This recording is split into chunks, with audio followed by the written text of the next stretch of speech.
Eu até tinha pensado inicialmente em mostrar aos nossos suportes que traz aqueles 70%, 75% de verde e azul. Em outro momento a gente eu já me senti muito bem.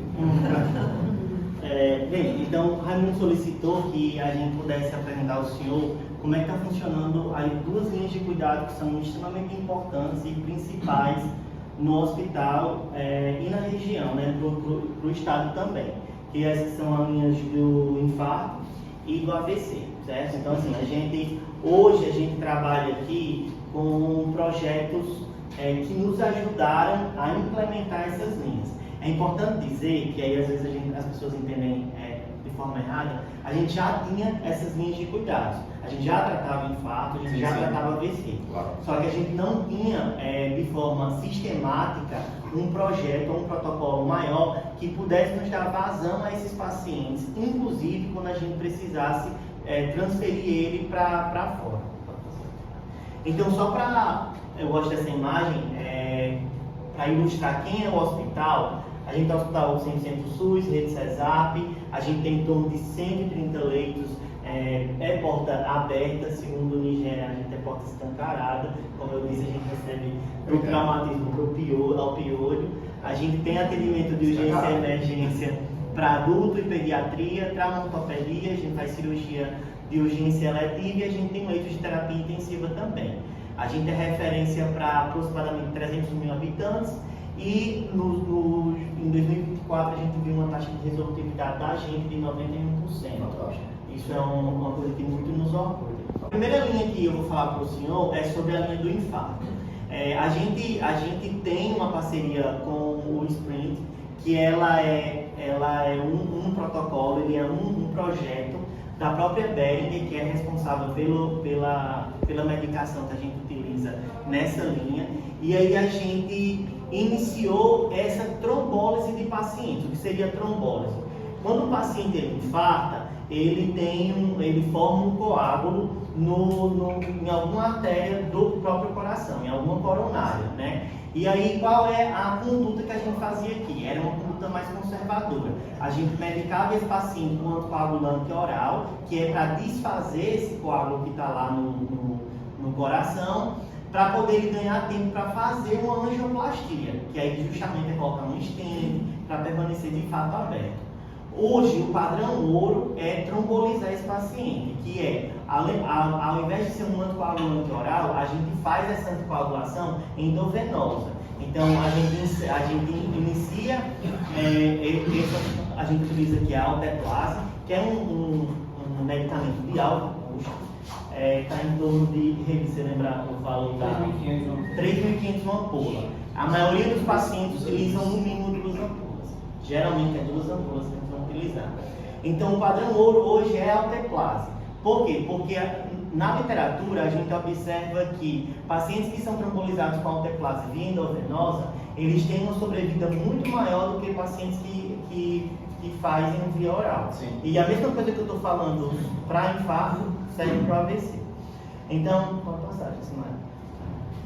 Desde julho de 2022, que foi quando a gente iniciou esse projeto aqui, a gente já discutiu 348 casos. Esses 348 casos, 158 são de pacientes com supra. Esses pacientes com supra são aqueles pacientes que vão precisar da alteplase, né? Que vão precisar fazer esse trombolítico, porque não é todo mundo que infarta, que precisa e que pode ser trombolizado.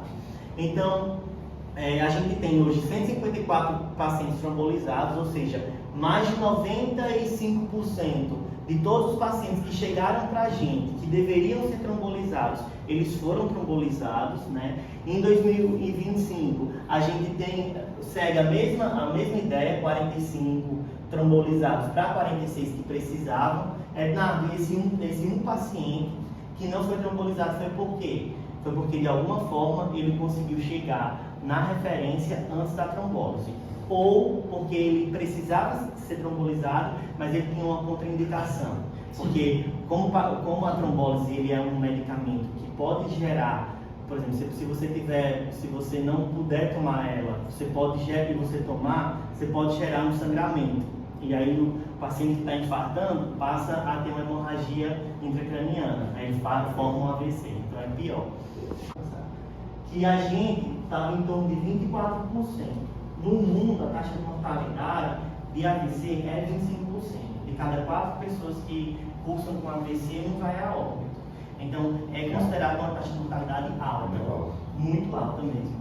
E aí, a gente tem essa mortalidade por AVC igual à média nacional do SUS, 1 a cada 4.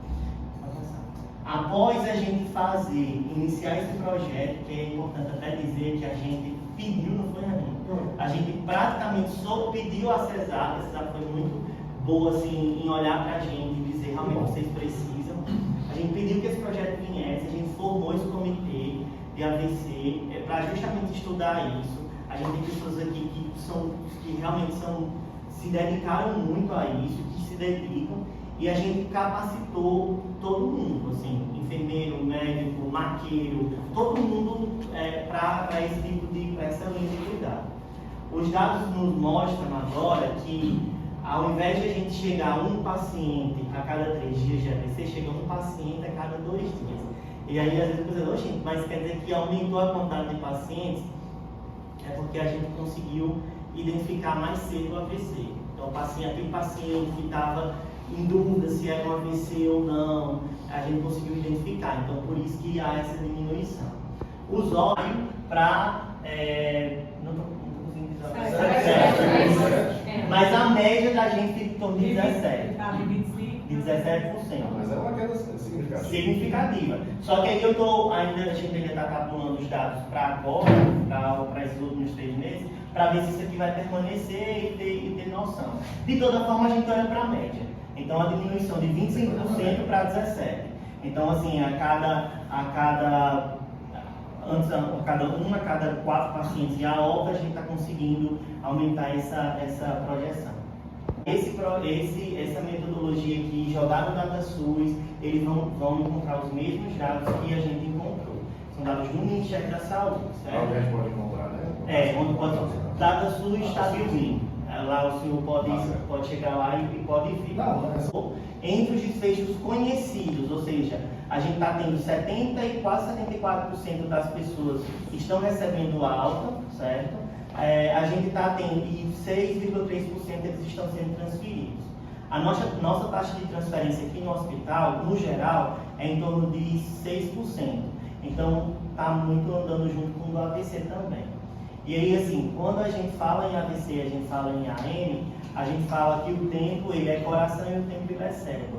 A cada 1 minuto que as pessoas ficam em casa sofrendo de AVC, 2 milhões de neurônios morrem. Então é um impacto muito grande na vida das pessoas. Entendam que antes desses 2 projetos, aqui na região não tinha ninguém que trombolizasse. A gente não tem, só é o único que tromboliza. E durante muito tempo, no estado do Rio Grande do Norte, a gente foi o único a trombolizar ainda aqui. E a gente passou a ser referência. Então, a gente tem muitos desafios, muitos grandes, o senhor viu, mas a gente também tem muitas coisas a comemorar. Só tem a comemorar, né? Exatamente. Diante de todo esse quadro, né? Toda a situação dificultosa que o Estado né? A gente sabe como é que é, né? Não é só aqui. Não é só aqui. Não é só aqui. No Brasil, basicamente, como um todo. Até porque saúde é muito caro, se tornou cada vez mais caro, né? Inclusive em função da pandemia, né? Encareceu muito. Encareceu muito, a gente tem Então vocês só estão de parabéns, na verdade. Porque diante de tudo que tem, consegue fazer isso? A gente tem um quadro dos municípios que mais vieram com AVC. Infelizmente, a gente tem muito município ainda que a gente não conseguiu identificar na coleta de dados qual era o município, né? Aí a gente tem um quadro muito grande de não informados, mas nos conhecidos, a gente vai ter Alexandria, Pau dos Ferros e Marcelino. Mais que Pau dos Ferros, né? Interessante. Na nossa base interna, e também quando a gente triangula esses dados com o DataSUS, a gente aparece tendo um impacto realmente na região, e esse impacto ele se estende para o Rio Grande do Norte como um todo. É como a gente até conversou com o secretário estadual, né, Alexandre Mota, que quando a gente consegue resolver coisas aqui, a gente evita que gargalos vão para a região metropolitana, para Natal. E aí, então, muito obrigado. Eu que agradeço.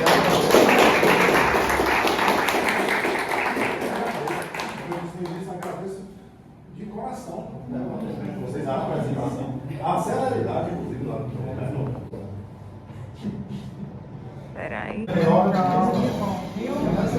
tarde da noite, eu não garanto, tá correndo.